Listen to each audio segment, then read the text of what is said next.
bavukanye intore z'Imana dukorane hano mu ngoro y'Imana izina rya Data n'irya Mwana n'irya Mutima Mweranda urane n'Umukama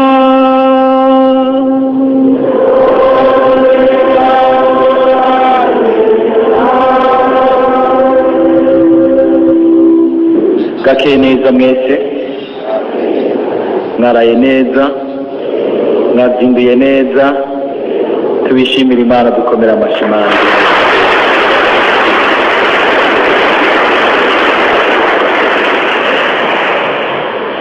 twinjire mu gisabisho cyacu tubaha ikaze mwese muri hano mu ngoro y'Imana tugaha ikaze nabo bose turiko dusangira iki gisabisho bagikurikira ku nsamirizi y'umuvyeyi wacu Bikira Mariya dukundire twinjire dukundire umukama twinjire muri no nkuka dufashijwe n'aya mazambo y'Izaburi ya 65 igira iti abantu b'isi yose nibagusenge Mukama bakuririmbire bacurarangira izina ryawe wewe rudasumbwa. Imana niyo kuririmbirwa niyo gusengwa kuko ari Imana na cane cane ku munsi wayo nk'uyu. Twitegure twese kwinjira muri iyo ntumbero yo gusenga no kuninahaza Imana. Handi haza iradufungurira ijambo ryayo, idufungurire n'inzimano yo kuri altari yayo. Twiteguriye kwakira ivyo vyiza byose. Umunsi w'Umukama si umunsi usanzwe, ni umunsi ku bakristu wugurura indwi shasha y'ubuzima bushasha Imana itwuguruye imbere yacu. None kuri ivyo byose bishaje bya kera byasabishijwe n'igicumuro by'ubuzima buhitiye twabayemo muri iyo ndwi yose, eka n'ibindi byose twoba turengukanye imbere y'Imana bidahezagirwa nayo, dukundira Umukama ngwija kurisha yamihera kunama, duhere kunama iwacu ni mu mutima wacu. Dusaba Umukama ngo dusukure aducyorore aduhe kwinjira muri no nkuka y'imisa dufise umutima umusenga mukuri.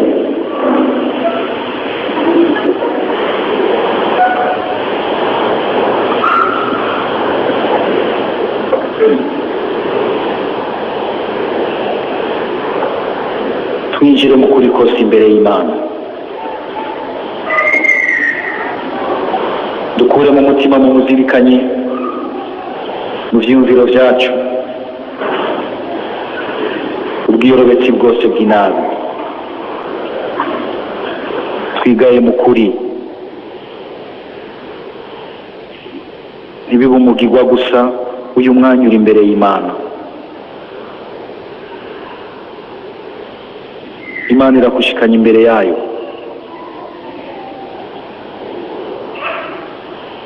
ushobora kuba waje wari ufise ibindi vyiyumviro n'ivyifuzo bindi, ushobora kuba wari waje kumbure kugira ngo uheze umugirwa wo kwitaba umunsi w'Umukama, ariko nyene uwo munsi ari hano. Injira imbere yiwe, ntuhere hanze vyitwa kuri mu ngoro y'Imana. Injira, ugurura, iyereka Imana mukuri. Imana ntiyanka umunyabicumuro, yanka igicumuro igashaka kukidukiza kuko kitubuza kubona ubukiriro bwayo. Mukama ndinjiye imbere yawe mukuri kose, uranzi no gusumbya uko niyizi. N'umutima wanje wose hakubita inkoro hasi, umuzirikanyi wanje wose n'ibyo ndi byose, ibyo mfise byose nkagira nti ndirega ku Mana rugira byose, kuko ncumura cyane mu vyiyumviro, mu mvugo, mu ngiro, nibagize ivyo nategerezwa, niko naracumuye. Ncumura mbizi, ncumura n'ibigira nkana, nico gituma nkabaje Mariya muhimbazwa yamye arumurikira abamarayika n'aberanda bose, namwebwe bene wacu musabire ku Mana yacu.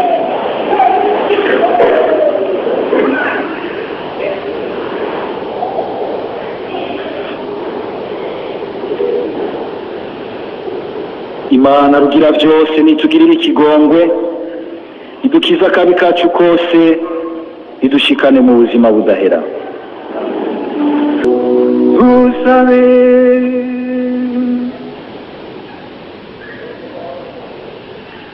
Mana mushobora byose kandi wamaho, uyobora ibiri mu ijuru n'ibiri ku isi, akirana ikigongwe ibisabisho by'igihugu cawe, kandi uturonse amahoro yawe muri iyi minsi turimo.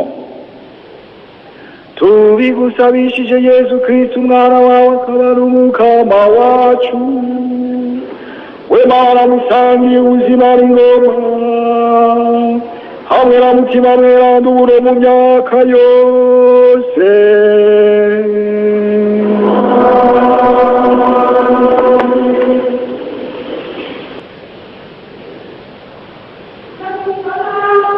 Mu gitabo cy'umuhanuzi Izaya, umukama yambwiye ati, uri umusabyi wanje Israeli, muri wewe nzoronka ubuninahazwa. Ubuhoho umukama yaravuze, we yandemeye mu nda ya mama ngo ndamubere umusabyi, ndamugarukanire Yakobo, nshwabure Israeli. Ego cyane ndi n'agaciro mu maso y'umukama, Imana yanje niyo magara yanje. Yaravuze ati, kuba umusabyi wanje ahagarikira bene Yakobo, agarura bene Israeli barokotse, ibyo ntibikwiye. Ngiye kukugira umuco w'intara zose, urukiza rwanje rushike ku mbibe z'isi.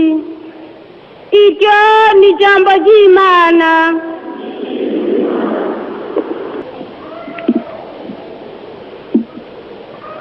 Izo dusoma mu ibaruwa rya mbere umutumwa Pawulo yandikiye Abakorinti.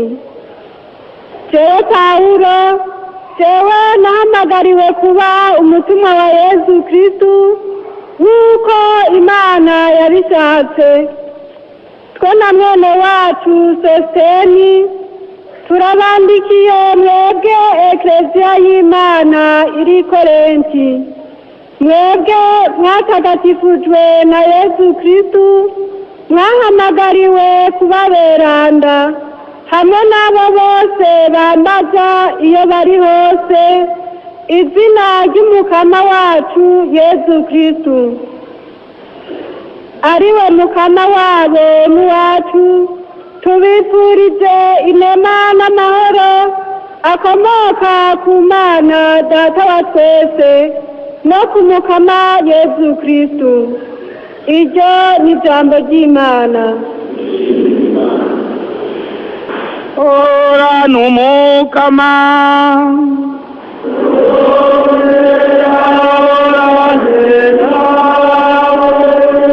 ibyo dusoma mu nkuru nziza Yesu Kristo nk'uko twayishikirijwe na Yohani mweranda.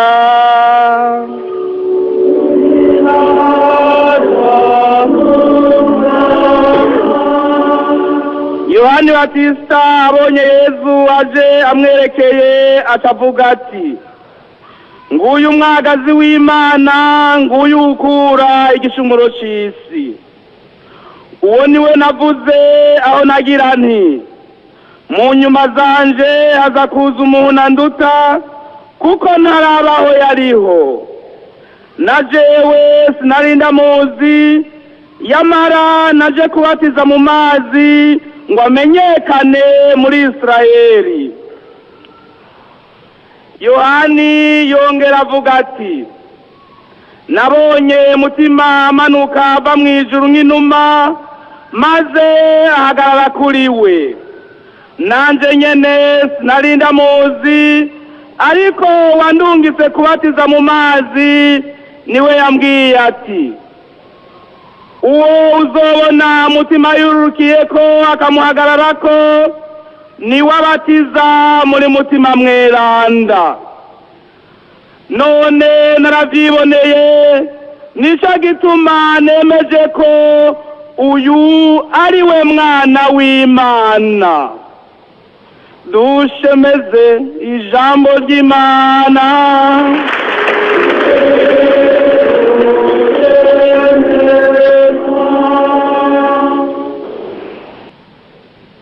Bavukanyi beza b'Imana,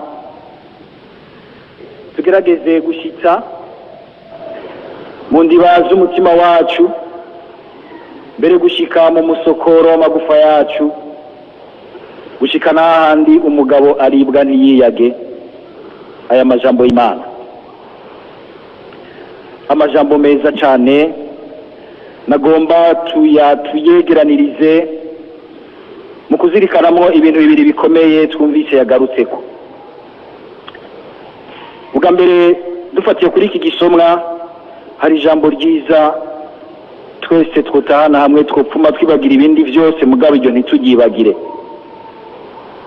Mwumvise ingene umuhanuzi agira ati ego cyane ndi n'agaciro mu maso y'Umukama, Imana yanje niyo magara yanje. Ndi n'agaciro mu maso y'Umukama, Imana yanje niyo magara yanje. Ubwa kabiri tuze kuzirikana kuri iri jambo ngo Yohani yihweje rwose Yezu, agaheza akamwereka abari kumwe nawe, akagira ati nguyu umwagazi w'Imana, nguyu ukura abantu ibicumuro, ukura igicumuro cy'isi. Ya majambo dukoresha mu nkuka y'imisa igihe cyose tubereka Yezu, hagere ko muza gusangira. Ubwa mbere rero tugaruke kuzirikana dufatiye igisomwa cya mbere, dushingiye kuri uyu murongo ukomeye cyane ugize uti ndi n'agaciro mu maso y'Umukama, Imana yanje niyo magara yanje. Tuwazirikane ibintu bibiri bikunze kugaruka mu mvugo yacu, ariko kumbura ugasanga iyo dafashe umwanya wo kuzirikana neza nitwumva ingene bifise uburemere n'insiguro vyimbitse rwose. Iyo aba twabizirikana kenshi bikadufasha rero kugendera iteka ry'abana b'Imana, nk'uko twumvise Paulo yabigarutse ko mu gisomwa cya kabiri, akagira ati murabatagatifujwe n'Umukama, murabahamagawe n'Imana, mwebwe mwese abemera izina ry'umwana w'Imana. Tuwazirikane rero ibintu bibiri bikomeye, agaciro n'agateka. Tugire Kristo, ibintu tubizirikane, agaciro n'agateka. Izaya katubwira ati ndi n'agaciro mu maso y'Umukama, Imana yanje niyo magara yanje. Tubihere kure, iki gisomwa tugisubize mu gihe cy'igihe cyandikwa, twumve iyo iri jambo ry'Imana rizanana n'icyo ryari rije ritumbereye. Aha muri iki gisomwa ni ijambo Imana yarungikanye Izaya mu gihe Isirayeli yari yatwaye kw'imbohe i Babiloni. Ibihe byaho igihugu cy'Imana mbere cyari kiza kinarambiye rwose hiyo mu mahanga iyo cyatwaye kw'imbohe. Abantu bari bamaze gusa bari bamaze no kwihebura mbere ko umenga Imana yarabibagiye, Imana yabo yaratsinzwe, kuko icyo gihe mu gutahura ibihugu bibiri bishamiranye, hakagira kimwe gitera ikindi kikagitsinda, kigaheza kigatwara abantu bacu kw'imbohe, byitwa yuko Imana y'icyo gihugu gitsinze ihambaye irusha ubukomezi Imana y'igihugu cyatsinzwe. Ariko tuvyibuke neza, imbere yuko batwagwa kw'imbohe i Babiloni, Imana yari yavyeretse abahanuzi kuva kuri Yeremiya iraca no kuri Ezekiyeli, irabereka neza yuko Imana igiye kubacisha kw'abana b'intoke kuko bari basigaye bafata nabi ibyayo ingoro yayo bakabifatanya n'ibigirwamana. Imana iraheza igira iti mutegerezwa gusubira mu Misiri, mutegerezwa gusubira kujya gucyorogwa, kuko kuri bo babona umenga n'Imana yari bahevye, Imana ibahaye igihano, ariko Imana irashaka kujabutsa igihe cy'uko ibakura mu ruhumyi rw'uko bibaza bati ko dufise Imana, turi mu by'Imana, twebwe iwacu Imana niyiganje, ariko bakabicanga ku mayeri ku gwenge n'ibigirwamana ati nta ngorane, ntacyo tuzoba, nta kizodukomakoma. Imana irababwira iti murahumba, jewe ntibambesha, ntibampuma amaso. Imana iragira iti subira hariya kugira ngo mubanze musubire mutahure neza. Hari igihe ibihe bigoye bidufasha gusubira gutahura neza iby'ubuzima, bikadufasha gusubira kumva neza ingene ubuzima dufise ari agaciro gakomeye rwose imbere y'Imana, kugira ngo ntitubangikanye ibindi bintu byose bidahezagirwa n'Imana. Ezekiel yarayibonye hakiri kare, mugabo nawe ntiyumve neza isiguro. Bakamubaza bati nibiki, akagira ati na jewe sinawura. Akabona uburinazwa bw'Imana buva mu ngoro y'Imana bugenda mu mahanga, mu banyamahanga, mu bapagani. Abantu bagira bati baracyoye, naco barimo n'imihimbiri y'abapagani. Imana irababwira iti ndabarindiririye hariya kugira ngo ibabwire iti nabariya baje kubatwara kw'imbohe nigenda baganza, nigenda bafise kububasha. Abanyisraeli bakaza baratera imbere buke buke mu kumva yuko atamana nyinshi ziriho, ni Imana imwe, ariko iraca hishatse hose kugira ngo igorore igihugu cyayo, igishire mu ntumbero yaco, gishobore kuronga ubuzima koko, ubuzima bwaho kiba kinywanye n'Imana mukuri. Niho rero bamaze kurambira muri ubwo buhungiro, nako iyo batwaye kw'imbohe bakababara menshi, ariko hakabamwe bakenya basigaye bagumije umutima, abijambo ry'Imana rikunze kwita agasigarira k'Isirayeli. Niho rero Isaya asa n'uriko arabwira, kagira ati nimwihebe mwebwe nyene, Imana ishaka kubagira abicako kugira ngo isubire kwegeranya Isirayeli. Imana ishaka kubagira abicako kugira ngo nimube gusa abicako ngo yegeranye Isirayeli, ahubwo isumbirize ibagira umuco w'intara n'amakungu yose. Nibi twumvise rero Isaya abwira Isirayeli. Abo ni bamwe bagumije umutima, naho baciye mu bintu bigoye rwose, ntibatukwemera, bakaguma bizigiye Imana, bakarondera kugendera mu nsezerano yayo mukuri. Ibihe bigoye, ibihe twama ducamo bigoye, nuko vyama bigenda. Harimwo abo usanga batwawe n'umukuba wabyo, ugasanga barabyisutsemo, bagiye gutwarwa n'ingene ibintu biriko birahindagurika, bakibagira ko igihe mu kibi gihera, nako inzara ihera, ariko igihe mu kibi uwo mugari murabizi, inzara irahera ngo ariko igihe mu kibi ugasanga hari abantu batakoko bagahemuka kubera ibihe bigoye, ugasanga mbere batwawe navyo. N'abandi bagerageza kugwana kugira ngo bagume mu nzira igororotse, inzira y'umukama. Abo n'Imana igira iti muri n'agaciro gahambaye rwose mu maso yanje. Kumbura ukabona umenga bagerageza ahantu ibintu bizitanye mu mwijima mwinshi, ububasha bubi bwinshi, ukamenga n'icyo bariko barakora umenga ntigishika ntigifata, ariko bagahoza ko bakizigira ko impera n'imperuka muri vyose na hose ineza ya mitsinda inabi, ubutungane bugatsinda karenganyo, urukundo rugatsinda urwanko, umuco ugatsinda umwijima.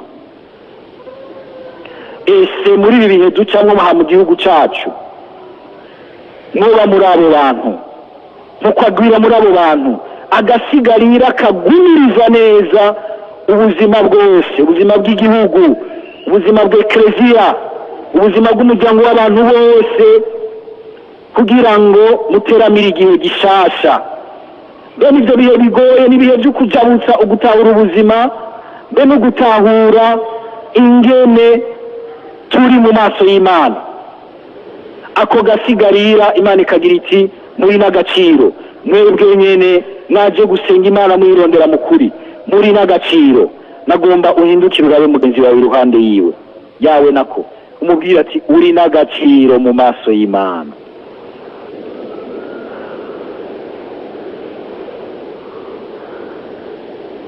Uri n'agaciro mu maso y'Imana.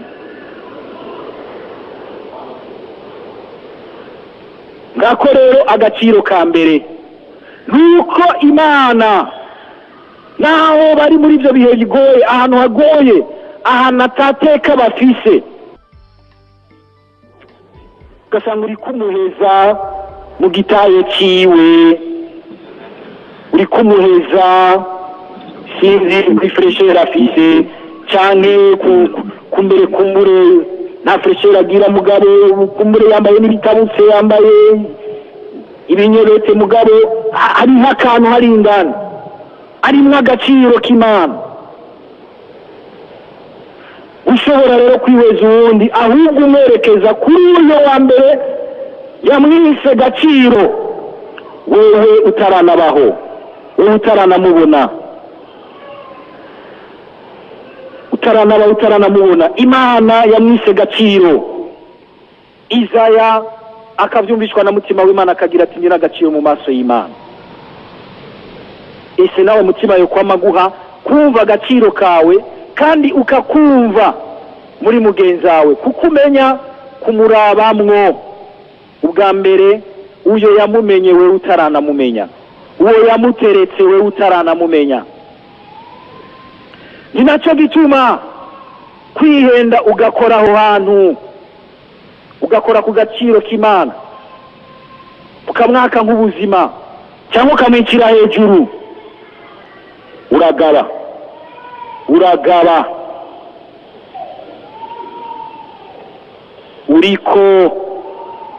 uriko uriteranya n'Imana. Hari umwanditsi yigeze kwandika, arandika ibi twita amapoeme, agira ati ubuzima bw'umuntu, amaraso y'umuntu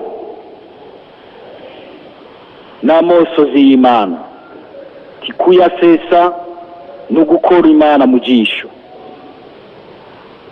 Gukora ku buzima bw'umuntu no gukora Imana mu jisho. Aho niho rero twategerezwa kumva aho agaciro k'umwe mu bwa mbere kari, kagaca kandi gafatira ku mugambi w'Imana, ku mugambi w'Imana. Tugire Kristo. Aba banyisiraheli Imana irubahutse kubabwira iti muri n'agaciro mu maso yanje, kandi ndabafise ku mugambi. Ngiki ikindi kinero kizana agaciro gahambaye ku buzima bw'umuntu, umugambi w'Imana ku muntu. Umuntu wese agihumeka ari ku mugambi w'Imana. Iyo uramutse ugaheza ukabwira umukamuti urakoze mukama, kuko mukuma kubona umunsi wawe uranyibukije kumfise ku mugambi, umugambi mwiza w'ubuzima, umugambi mwiza w'ubuzima, umugambi w'Imana.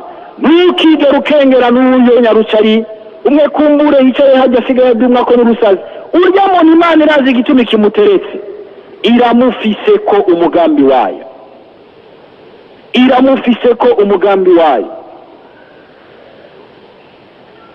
Uyo nyene aca ku nzira y'ubuzima bwawe, uyo kumbure wewe urabukanyinyigwa udashaka no kunywa mu mazi, uyo wigiza wo kumbura ukumira, Imana iramufise ku mugambi, kandi umugambi mwiza atari kuri we gusa, kuko mu kumutereka muri buno buzima ni ku bwawe na wewe, ni ku bwawe na wewe. Israeli Imana irayitereka muri ayo mahanga, harabaho abasigara bagumije ukwemera n'ukwizigira, baragumiriza igihe gishasha cy'Isiraheli, igihe gishasha cyo kuyishuka Imana amakungu yose. imana ikazirabacako ikamenyesha intara n'amakungu yuko ari imana imwe mushobora byose yiyawe kandi iri hejuru y'izindi mana zose, y'ibyo bita imana atari imana. tugire Kristo. Aho ni umuca mwumva rero, aba bantu barafise agaciro gakomeye mu mugambi w'Imana, ariko nta gateka bari bafise muri ayo mahanga, nta gateka bari bafise kari kabavuye ko. Agateka ni ibyo duhabwa n'ikibano n'ukungena ibintu bidukundiye, ingene tumerewe mu bandi, cyubahiro iki. Urashobora kuba utabifise uyu munsi, ariko agaciro koko mu maso y'Imana urakamana. Ari nacyo gituma mbere umwe wese yategerezwa guca agira agateka kiwe kubera agaciro Imana yamuhaye. Guha agateka umuntu, guhiteka umuntu, niko guheza ukemeza uti uyu muntu ndemera ko Imana yamuhaye agaciro. Gukora kugira ngo aserutse mu bandi agira ijambo,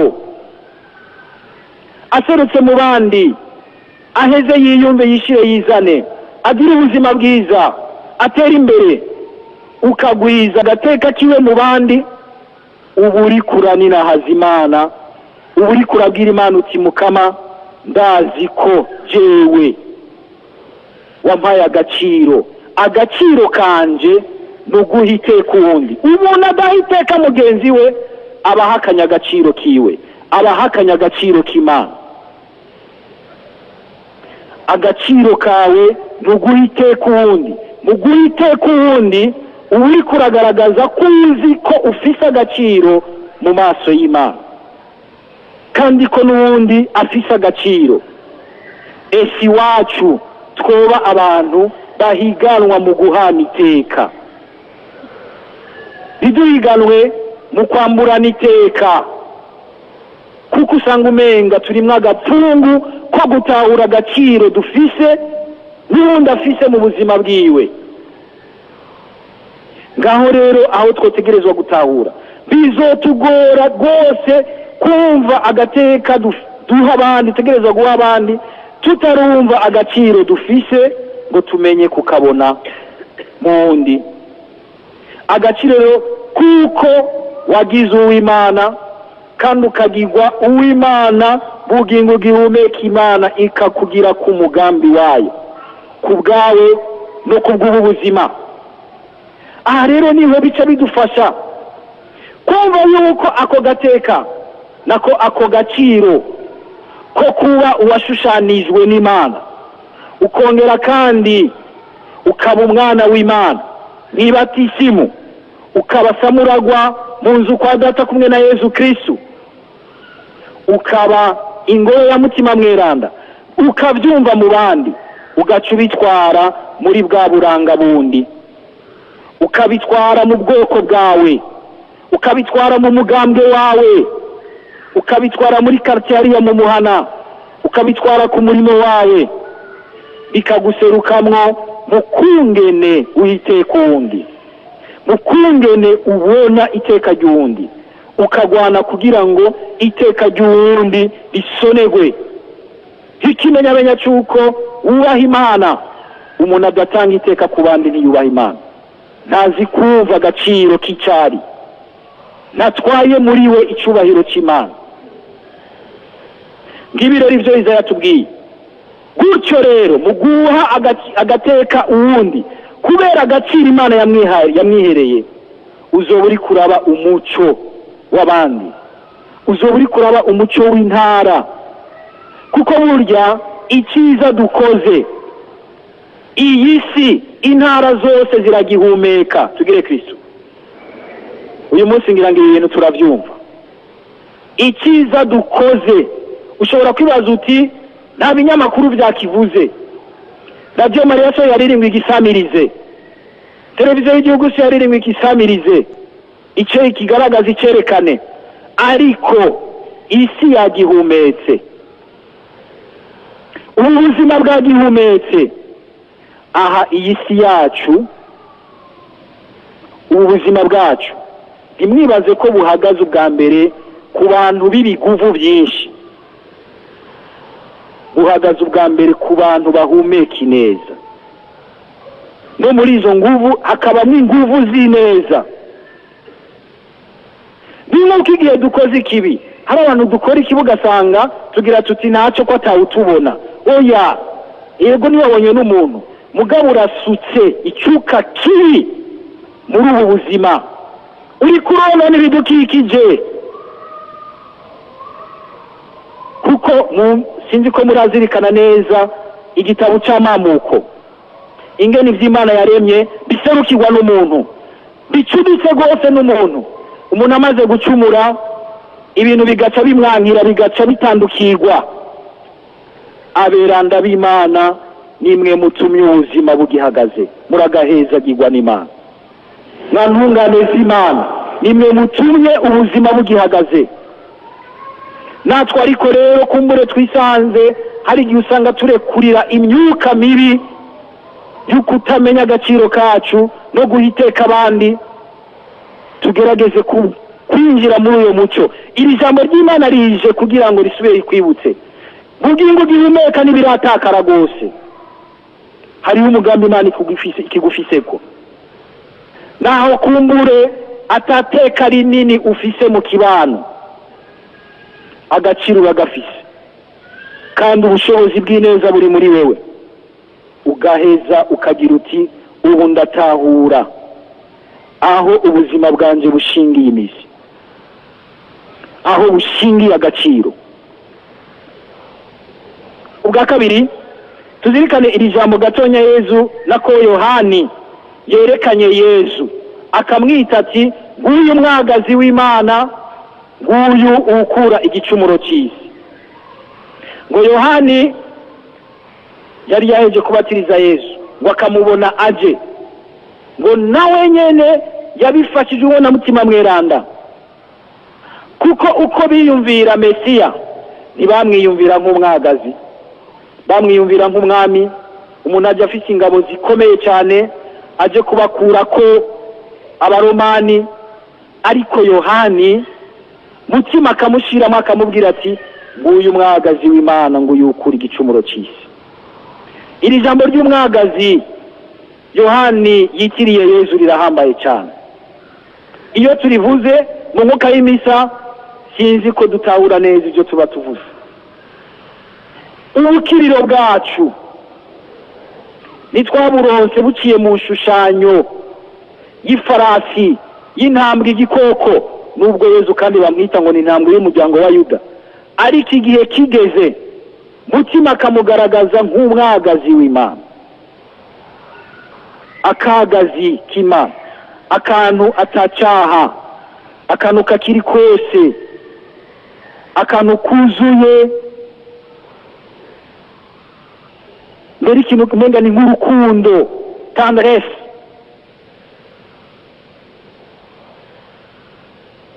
Akantu womenga nta n'inguvu kagira, ariko ngo niko kabaye ishikanwa. Mwibuke mubisomye mu gitabo cy'ihunguka, ahandi bita ukuvayo,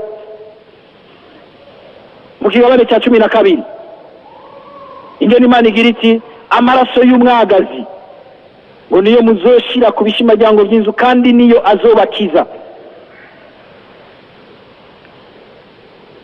Aha Yohani aba yarabura hakiri kare ingene Yezu azodukiza mu kwitanga ku musaraba, agapfa ku musaraba. Nguyu umwagazi w'Imana nazodukiza, kumbure mu kwibaza yuko umenga agiye kudukiza abansi bacu bose, abanyikize abashire munsi y'ukuzimu. Azobakiza mu kubumvisha urukundo rwiwe hagati y'abavukana, ntibabe bakitana abansi, ahubwo bagaheza bakubura ka gaciro Imana yabaremana.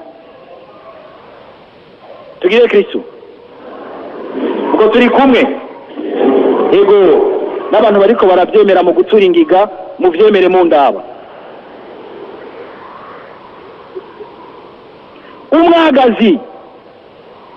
Umwagazi ninde by'ukuri akiza abandi? ninde azokiza ubuzima bwawe? Ninde azokiza iki gihugu? Murumva yuko uyo mwagazi ni umwagazi uzokwitanga kugira ngo urokorere Imana isi yose. Igihe tuza kwakira Yezu Kristo babanje kumutwereka bati uyu mwagazi w'Imana ukura igicumuro cy'abantu, nuyadukiza bimwe by'ukudukiza by'ukuri, akaduhera hariya hazana n'urupfu mu mutima wacu, mu byaha byacu.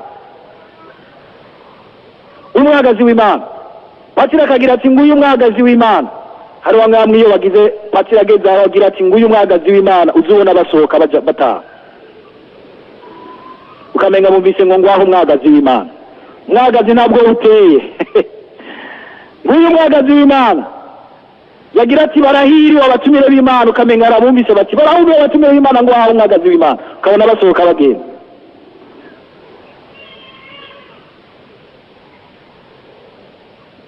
N'umwagazi uzokwitanga kugira ngo ukuri ibicumuro by'abantu. Aha niho tuca twumva ya nyigisho yose muri Isirayeli ishingiye ku cyo bita gutanga imbagwa. Gutanga imbagwa, Isirayeli, muri Isirayeli baratanga imbagwa z'ubwoko bwinshi, kandi no mu bihugu bakikije naho nyene barazitanga. Ariko aho bitandukaniye muri Isirayeli, nuko hari ikintu kizira kikaziririzwa. Imana yabumvishije kuva igitangura kumvuga ubucuti nabo kuri sokuru wabo Ibrahimu.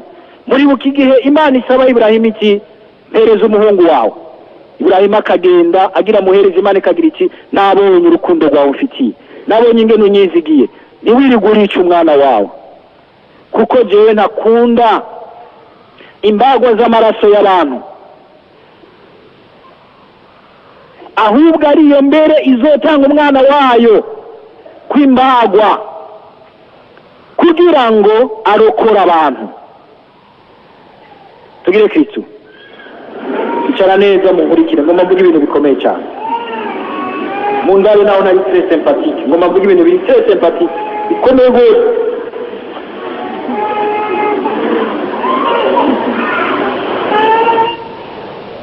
Imana ikihaniza igihugu cyayiti ntimwigere mutanga kwimbagwa.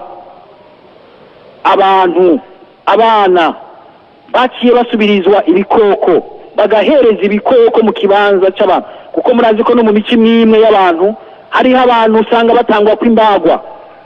N'uyu munsi hari abantu kugira ngo bashikire ibintu bimwe bimwe usanga batanze kwimbagwa abana babo cyangwa abandi bantu. Uri kuca kubiri n'umwagazi w'Imana, yaritanze kugira ngo ntihagire uwundi muntu atangwa kwimbagwa. Ntiwigere utanga ku mwana wawe kwimbagwa ngo ugiye kurondera amatungo. Ntiwigere urya amaraso y'ukwica mwene wanyu ukamutanga kwimbagwa kubera amafaranga agomba kubicamo, kubera ibyiyumviro by'umwijima, cyangwa kumbura no kubera ubukene. Ubu uri kurapfisha ubusa umwana w'Imana inkuka yatanze kugira ngo abarokore mwese, abarokore mwese. Imana ikihaniza rwose, ntihagire umuntu muri Isirayeli yigera yibaza ko Imana ishobora gushimishwa n'amaraso y'umuntu ngo nuko amutanze kwimbagwa akamuhereza Imana. Oya, ahubwo rero icara neza munkurikire, Imana igakunda abigana Yezu Kristo, bakitanga hagutanga abandi, bakemera bagashobora no gusesegwa amaraso yabo kugira ngo barokorere ubuzima benshi, barokore inyungu ya benshi, bagashobora no gutakaza n'inyungu zabo.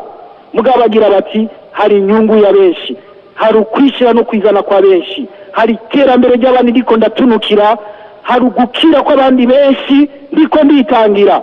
Urahiriwe, urahiriwe kuko uri kurigana umwagazi w'Imana. Igihe tuza kwakira Yezu Kristo nk'umwagazi w'Imana, Yohana asubiye kutwereka ati ni wakuri igicumuro cy'isi. Mbere ijambo ry'Imana rikagira ngo umuntu yitanze gutyo mu rukundo rwinshi rwo kwiyobera abandi, ni wakiza by'ukuri abandi, kandi uyo aba ariko mbere arapfuka ibicumuro byiwe byinshi. aba ariko arapfuka ibicumuro vyiwe vyinshi. Dusabe rero Mukama ko twaje kwegera kandi kuri altari y'umwagazi w'Imana adufashe twame twiyama ivyo byose bishobora kuza mu buzima bwacu mwihindagurika ry'ibihe ry'ivyiyumviro, mwihindagurika ry'ivyo byose bica mu kibano, kwama twibuka ubwa mbere agaciro dufise. Mbona agaheza akagira ati ku bwako gaciro ndazi kubona iteka ry'uwundi, nkapfuma nemera kuryitera mu ziko, nkaryitangira hagutanga uwundi mu iteka ry'iwe. Ugashobora kumwe tubivuga mu gifaransa, wewe nyene kwisakrifya kugira ngo urokorere ubuzima uwundi. Ico gihe uzoba ko kuri kurarangukamwo rya jambo Yesu agira ati ntawe ushobora kurusha urukundo ngugize iki uwiguze abagenzi biwe. Agaciro kacu kabe ako kwigurana, kwiheberanira kugira ngo ubuzima bwacu twese bugume ubw'abaguma bahana agateka, igihugu cyacu kibica abantu bahana iteka, mbere Umukama akigira umuco w'amakungu arakanina hazwa ubu no mu myaka yose. Amen.